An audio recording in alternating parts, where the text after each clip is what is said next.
श्री स्वामी समर्थ। आज आपण भगवान शिवांची जी अति उच्च कोटीची सेवा असते त्याबद्दल थोडी माहिती घेऊया। रुद्राध्याय, नमक चमक हे जे कसं वाचन करायचं, तर साधे सामान्य ज्या आहेत ना महिला, त्यांना संस्कृत वाचता येत नाही, वाचनही करता येत नाही, अशा काही आहेत ना, तर त्यांनी फक्त नामस्मरण करायचं, महामृत्युंजय मंत्र म्हणायचं आहे। महामृत्युंजय मंत्र जरी अवघड जात असेल, म्हणताच येत नसेल, तर ओम नमः शिवाय ह्या मंत्राचा जप केला तरीही खूप छान। भोलेनाथ हे भोळे असल्यामुळे ते लगेच प्रसन्न होतात, लगेच आशीर्वाद देऊन टाकतात। पण आपल्याला त्याची अति उच्च कोटीची सेवा करायची आहे, म्हणजे आपलं जर एकदमच प्रखर प्रश्न असेल, सुटतच नसेल, काहींना मूल बाळच होत नाही, आणि काही कुमारिका आहे त्यांना जमतच नाही आहे, आणि व्यवस्थित असा मुलगा भेटत नाही आहे, म्हणजे निर्व्यसनी पाहिजे, समजून घेणार पाहिजे, ह्या सगळ्या गोष्टीसाठी महादेवांची सेवा करणं खूपच छान। पार्वती देवींनीही केली होती, त्यांना जो आवडीचा पती पाहिजे होता त्या प्राप्तीसाठी त्यांनी जी सेवा केली ती फलित झाली, पण त्यांनी खूप कडक अशी सेवा केली, आणि ज्यांना होत असेल ना त्यांनी कडक केली तर खूपच छान, म्हणजे प्रश्न सुटतो असं म्हणतात। काही महिला आहेत 16 सोमवार पकडतात, निरंकार पाणी न पिता, आणि ती सेवा करतात, म्हणजे त्यांचे प्रश्न जो सुटलेला असतो, ते बोललेले असतात, मग ते पूर्ण करतात तेवढं पाणी न पिता राहून। तर आपल्याला एवढं कडक नाही, पण अति उच्च कोटीची सेवा करायची आहे। ह्याचसारखे जे निरंकार उपवास करतात त्याचप्रमाणे ही सेवा आहे। तर घर बसल्या आपली महादेवाची पिंड असते ना, महादेवाच्या पिंडीवर अभिषेक करायचा आहे। 11 माळी महामृत्युंजय मंत्र जर घेतला रोज तर खूपच छान। मग रोज नाही होत तर सोमवारी तर घ्यायलाच पाहिजे, शनिवारी, सोमवारी आणि प्रदोष काळी। प्रदोष काळात महादेवाची पूजा केलेली खूप छान मानली जाते, आणि ती लवकर फलित होती असे म्हणतात। मग प्रदोष काळात तुम्ही महादेवाची सेवा करू शकता। तर 11 माळी जप, आणि हे झालं का रुद्र गायत्री मंत्र आहे, ते 11 वेळा घेतलं तरी होते। मग आपण गणरायाची पूजा करतो, अथर्वशीर्ष घ्यायचे, मग नंतर रामरक्षाचे 10 ओव्या घेतल्या तरी चालतात।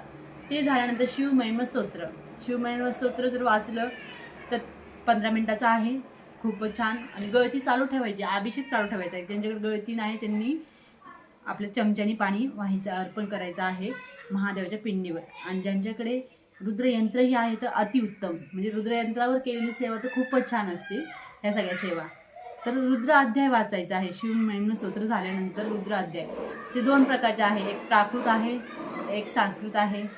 तर तुम्हाला कुठले उत्तम वाटतं, कुठले योग्य आहे, सोपं जातं ते तुम्ही वाचू शकता। मग द्वादश ज्योतिर्लिंग स्तोत्र आहे, तेही वाचू शकता। मग द्वादश ज्योतिर्लिंग स्तोत्र हे झाल्यानंतर कालभैरवाष्टक आहे, कालभैरवाष्टक घ्यायचं, श्री सुक्त घ्यायचं। मग ह्या सगळ्या सेवा झाल्या, आपण ज्यावेळेस अभिषेक करतो त्यावेळेची सेवा, मग सेवा अभिषेक बंद करायचा आणि मग पूजा करून घ्यायची, आपल्या नेहमीच्या स्थानावर ठेवायचं देव्हाऱ्यात।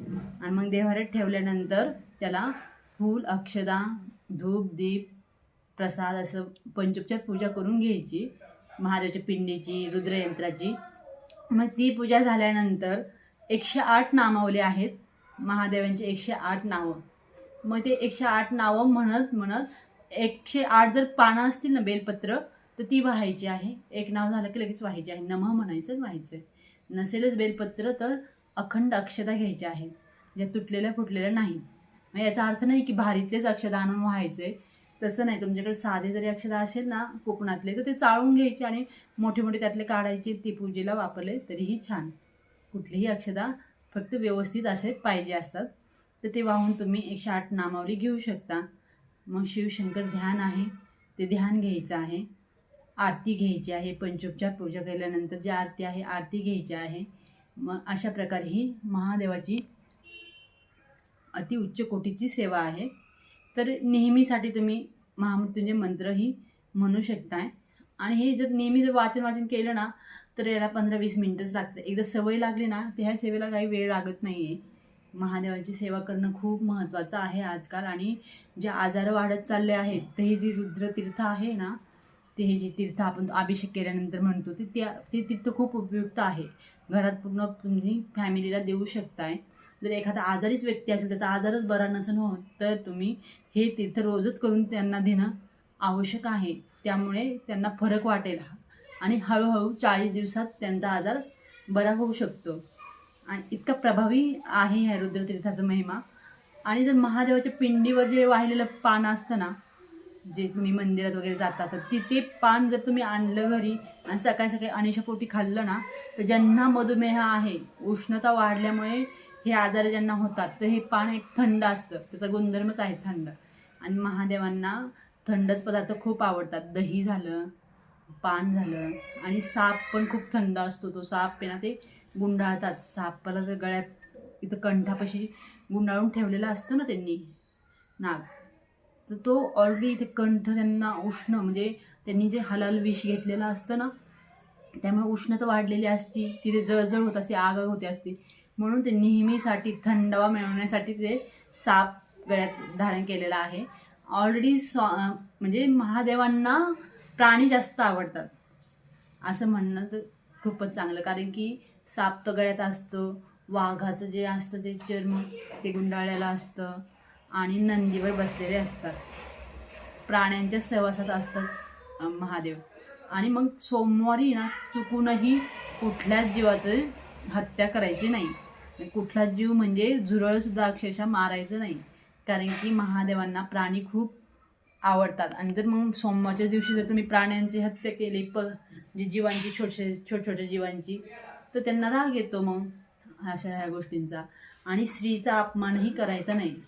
तुम्ही नेहमी तर करत असताल तर ते ठीक आहे, पण एखाद्या सोमवारी तर चुकूनही स्त्रीचा अपमान करायचा नाही. कारण स्त्रीमध्ये जी शक्ती आहे, म्हणजे महादेवांची जी शक्ती आहे, पार्वती माता ती जी अर्धांगिनी आहे, तर ती शक्ती प्रत्येक स्त्रीच्या शरीरात असतात. म्हणजे स्त्रीमध्ये ती शक्ती आहे, आणि शक्तीचा महादेव खूप काही म्हणजे आदर करतात खूप मोठा. मग एका शक्तीचा जर अपमान केला, स्त्री शक्तीचा, तर तिथं ते महादेव क्रोधित होतात.